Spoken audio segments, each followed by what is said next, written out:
आज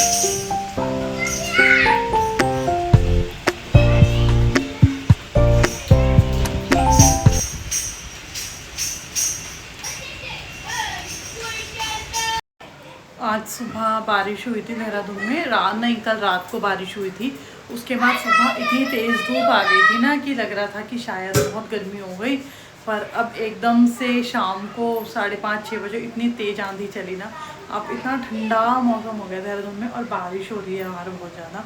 तो ये बर्तन धोकर रखे हैं थोड़े से, इसको अरेंज करूँगी और करते हैं अपनी रात की तैयारी। मैं बनाऊँगी कढ़ी और मौसम ना ठंडा हो रहा है, मतलब अच्छा मौसम हो गया एकदम से। तो बस अब मैं बनाऊंगी कढ़ी और कढ़ी के लिए थोड़े से पकौड़े बनाऊंगी, उसी में थोड़े पापड़ तल लूँगी, साथ में बनाएंगे चाय। चलो करते हैं अपनी शाम की तैयारी। हाय फ्रेंड्स, कैसे हैं आप सब? राधे राधे। आई होप आप लोग अच्छे होंगे, मैं भी अच्छी हूँ। और ये व्लॉग शुरू हो रहा है सैटरडे की इवनिंग से। और मैंने ना दिन में छोटी सी नैप ली थी, ज़्यादा तो नहीं ली थी, शायद 25 मिनट की ली होगी। और मौसम आज इतना अच्छा हो रहा था ना, ठंडा हो रहा था, तो इतनी अच्छी नींद आ गई। आज हम लोग उठे ही लेट क्योंकि बारिश हो रही थी। सुबह इतना अंधेरा हो रहा था देहरादून में, 8-8:30 बजे भी ऐसा हो रहा था जैसे कि अंधेरा हो बिल्कुल। तो हम लोग जो है, मेरे हस्बैंड जब गए, उनका मैंने नाश्ता दिया, उसके बाद मैं आके सो गई थोड़ी देर क्योंकि बारिश ही थी। बेटे को भी आज ट्यूशन नहीं भेजा। उसके बाद हम लोगों ने दिन में खाना बनाया, उसका मैं व्लॉग तो शूट नहीं कर पाई क्योंकि लेट उठे तो फिर सब काम लेट हो जाता है। और आजकल मेरी मेड भी नहीं आ रही है तो सब काम खुद ही करना पड़ता है। तो फिर उसके बाद थोड़ी देर खाना खा के हम लोग सो गए थे। और फिर ये टाइम होगा शायद 5:30 बजे का। हम लोग चाय लेट ही पीते हैं क्योंकि दिन में तो मन नहीं करता है चाय पीने का ना।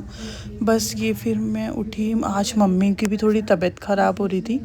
फिर मैंने बनाई यहाँ पर चाय और चाय पत्ती मैंने डाली इसमें, और उसके बाद चीनी डाली। तो मुझे याद आया चीनी ख़त्म हो गई थी, फिर मैंने ब्लिंकिट करा, चीनी आई। और ये ना अरबी लाए थे हम लोग बाज़ार से, बाज़ार गए थे जब, तो बस अरबी मैंने धोकर रखी थी। और मैं अरबी धोकर ना मैं उसे सुखा देती हूँ क्योंकि जब हम लोग अरबी लाते हैं ना तो सब्ज़ी वाले उसमें पानी जब डालते रहते हैं बार बार, तो वो गीली हो जाती है। एक तो गीली होने से हाथ पे खुजली भी हो जाती है। बहुत सारे लोग वैसे कहते हैं कि हाथ में तेल लगा लो, बट मेरे को तो फिर भी हो जाती है खुजली। तो मैंने इसको अच्छे से वॉश करके पंखे के नीचे रात को रख दिया था और मैं सुखा लिया था। तो मैं ऐसे ही करती हूँ, अरबी मैं जब भी लाती हूँ मैं उसको वॉश कर देती हूँ, फिर मैं टोकरी में डाल के किसी भी कपड़े में, या फिर आप उसको डालकर सुखा लो अच्छे से, तो फिर खुजली नहीं होती। और यहाँ पर मेरे हस्बैंड बोल रहे थे मैं कढ़ी खाऊंगा, तो बस मैं उनके लिए कढ़ी बना रही थी क्योंकि शाम को क्या होता है ना, बच्चों को भी भूख लग जाती है। तो दिन में तो वैसे हम लोगों ने दाल चावल बनाए थे, बट बच्चों का भी बार बार खाने का मन नहीं करता है ना। तो बस यहाँ पर मैं बनाऊँगी कढ़ी। पहले मैं कढ़ी के लिए बनाऊँगी थोड़े से पकौड़े, उसी में थोड़े से हम लोग खा भी लेंगे और कढ़ी के लिए रख देंगे।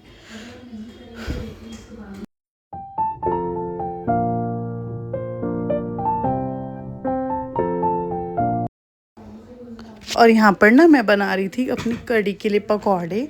और मैंने ना बहुत सारी लेडीज़ को देखा है, और वैसे बहुत सारी लेडीज़ बोलती भी हैं ऐसे ना कि हम लोग पकौड़े बनाते हैं बट बड़े हार्ड बन जाते हैं। वैसे जो प्याज डालते हैं वैसे तो सॉफ्ट हो ही जाते हैं, बट जो नहीं डालते, हम लोग तो नहीं खाते हैं प्याज, अधिकतर नहीं खाती हूँ, मैं तो खाती नहीं हूँ। बट फैमिली में कोई खाता है तो अलग से बनती है सब्ज़ी उनके लिए, मैं तो नहीं खाती। तो वैसे अधिकतर सब्जियों में डलता ही नहीं है हमारे घर में प्याज। तो उसके लिए अगर आपको सॉफ्ट पकोड़े बनाने हैं ना, पहले मेरे भी ऐसे ही हो जाता था, मैं भी पकोड़े बनाती थी, बहुत हार्ड हो जाते थे। तो आप ना सबसे पहले बेसन लो, और बेसन हमेशा अच्छी क्वालिटी का लो क्योंकि आजकल बेसन में क्या हो रहा है ना, मटर पीस के आता है तो वो अलग दिख जाता है, वाइट वाइट सा बेसन ना अजीब सा दिखता है, वो समझ आ जाता है मेरे को, तो टच करने से पता लग जाता है कि ये बेसन सही नहीं है। तो बस वो अच्छा क्वालिटी का बेसन लो, और बेसन में थोड़ी सी कसूरी मेथी डाल के बेसिक मसाले ऐड करके, और उसमें थोड़ा सा अगर आप बेकिंग पाउडर डाल दोगे ना, ध्यान रखना कि बेकिंग पाउडर ही डालना, सोडा जो होता है वो थोड़ा हार्मफुल होता है तो उसको तो अवॉइड करना चाहिए। तो बस यहाँ पर बेकिंग पाउडर डालकर इसको अच्छे से फेंट लो। अगर आप इसको अच्छे से फेंटेंगे ना, तो चम्मच लेके फेंटेंगे तो एक ही डायरेक्शन में फेंटो, तो और अच्छे से फेंट के 1 मिनट तक, उसके बाद इसको रेस्ट पे रख दो कम से कम 10 मिनट के लिए। ध्यान रहे कि बेसन ज़्यादा पतला भी नहीं होना चाहिए और बहुत ज़्यादा गाढ़ा भी नहीं होना चाहिए, इतना हो कि वो अच्छे से बन सके पकौड़े उसके। तो बस अच्छे से फेंट के मैंने तो 10 मिनट के लिए इसे रख दिया था। और साथ ही में मैंने चाय रखी थी, और क्योंकि मम्मी को फ़ीवर हो रहा था, बस मैं एक तरफ जो है मैं यहाँ पर वो लाई थी दही सेपरेटा वाली ना, तो मैं हमेशा सेपरेटा वाली दही लाती हूँ। पहले तो हम लोग मट्ठे से बना लेते थे, लेकिन अब मट्ठे में वो वाला टेस्ट नहीं। यहाँ शहरों में तो मट्ठा मिलता ही नहीं है मट्ठे जैसा, बिल्कुल पतला होता है पानी जैसा, उसमें कोई टेस्ट ही नहीं होता कढ़ी में। तो गांव से जब आता है तो मैं या तो गांव की लस्सी से बना लेती हूँ, अगर गांव की लस्सी आई है, और या फिर मैं सेपरेटा दही से बनाती हूँ। तो बस यहाँ पर मैं दही लाई थी और बस उसको मैं अच्छे से फेंट लूँगी और बेसिक मसाले ऐड करके अब मैं एक तरफ कढ़ाई रखूँगी। और शायद कढ़ाई में ही मैंने, बच्चों को भी भूख लग रही थी, उनके लिए भी चिप्स तल दिए थे। अभी मैं यहाँ पर बस कढ़ाई रख रही हूँ और फटाफट अपना काम निपटाऊँगी।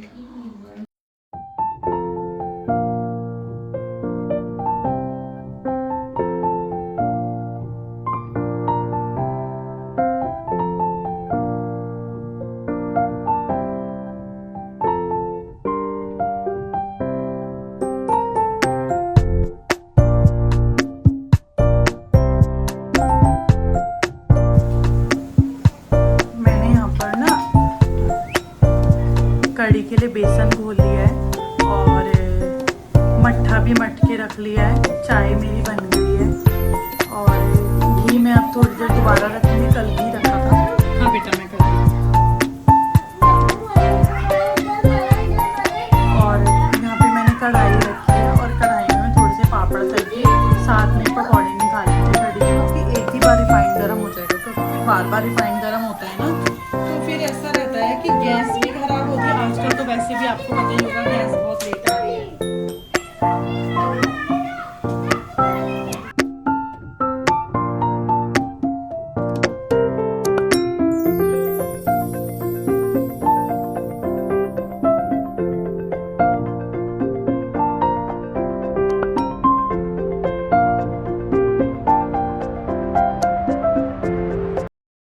दिया था दो।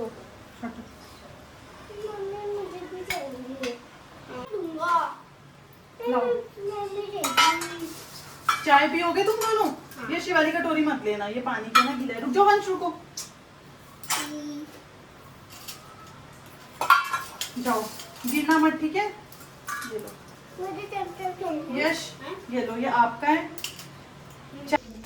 और आजकल ना इतनी ज़्यादा गर्मी हो रही है ना, तो मैं एक ही बार जब इवनिंग में किचन में आती हूँ, तो मैं चाय जब चढ़ाने आती हूँ तभी मैं साथ में सब्जी भी बना लेती हूँ, और साथ में मैं अपना आटा वगैरह सब मल के, जो बर्तन होते हैं उन सबको साफ़ करके अरेंज करके सब काम से फ्री होकर अपना फ्री हो जाती हूँ सब काम करके। तो बस अब मेरा यहाँ पर सब्जी भी बस बनी जाएगी फटाफट। मैं कढ़ी बना रही थी, बस फटाफट कढ़ी बनाऊंगी। और बच्चों को मैंने दे दिए हैं तब तक चिप्स खाने को। और आजकल बच्चों की छुट्टियां हैं ना, तो उनको थोड़ी थोड़ी देर में भूख लगती रहती है, बच्चों को खेलते रहते हैं ना, तो बार बार भूख लग जाती है। तो बस बच्चे यहाँ पर बार बार आ रहे थे अपना, वो मेरा छोटा बेटा है ना, वो वंश, तो वंश बहुत लड़ाई करता है, यश से हर चीज़ छीन लेता है। तो वो बस मेरे को यही बता रहा था, मम्मा उसने मेरे से चिप्स छीन लिया, अब आप मेरे को और दे दो। फिर ये दोबारा लेकर गया, इससे दूसरे चिप्स भी छीन लिए, क्योंकि छोटे बच्चे होते हैं ना, तो उनको इतनी अकल नहीं होती है, तो वो ऐसे ही करते हैं, लड़ते रहते हैं। कोई बात नहीं, थोड़े टाइम में बड़े हो जाएंगे, फिर नहीं लड़ेंगे। और यहाँ पर ना मैंने मेथी दाना देखा, तो मेथी दाना ख़त्म हो गया था। फिर मैंने मेथी दाना लाई और मैंने मेथी दाना का कंटेनर फिल करके रखा, क्योंकि मेथी दाना जो होता है ना, वो मेरे को और मेरे हस्बैंड को रात को भिगो कर रखना होता है, तो वो जल्दी ख़त्म हो जाता है। हम लोग डेली मॉर्निंग में उठकर मेथी दाना का पानी पीते हैं, तो उसको भिगोकर हम लोग पीते हैं, तो वो जल्दी ख़त्म हो गया था। बस अब यहाँ पे मेथी दाना भी मैंने फिल कर लिया है, और साथ में कढ़ी मैंने रखा, चढ़ा दिया। बस अब कढ़ी बन जाएगी, अब हल्की फ्लेम पे वो बनती रहेगी। और यहाँ पर ना थोड़ी सी कढ़ी, बेटा आया ना, तो एकदम से मेरे से बात करने लगा, तो कढ़ी थोड़ा सा उछल कर थोड़ी नीचे आ गई और ड्रॉर पर भी गिर गई। तो मैं ना हैंड टू हैंड साफ़ कर देती हूँ, क्योंकि फिर ना चिपक जाती है और अगर गैस पे गिर जाती है और फिर अगर हमें उसको स्टील वाले स्क्रबर से घिस कर साफ़ करना पड़ता है या तो फिर भिगो कर थोड़ा सा रखना पड़ता है गीला पानी से। तो मैंने इसलिए यहाँ पर ना कपड़े से इसे क्लीन कर दिया, वरना ना स्क्रबर के निशान पड़ जाते हैं। बस यहाँ पर मेरी और मम्मी की चाय भी बन गई है। अब मैं बस हम लोग पियेंगे चाय, हम लोग एंजॉय करेंगे अपनी चाय और साथ में लेकर जाऊँगी पापड़। काम और किचन का मेरा सब काम हो चुका है। आई होप आपको मेरा व्लॉग अच्छा लगा होगा। इस व्लॉग को मैं यहीं पर एंड करती हूँ। अगर आपको मेरा व्लॉग अच्छा लगा है तो लाइक एंड कमेंट करना ना भूलें और सब्सक्राइब कर दें। Okay, bye bye, Radhe Radhe.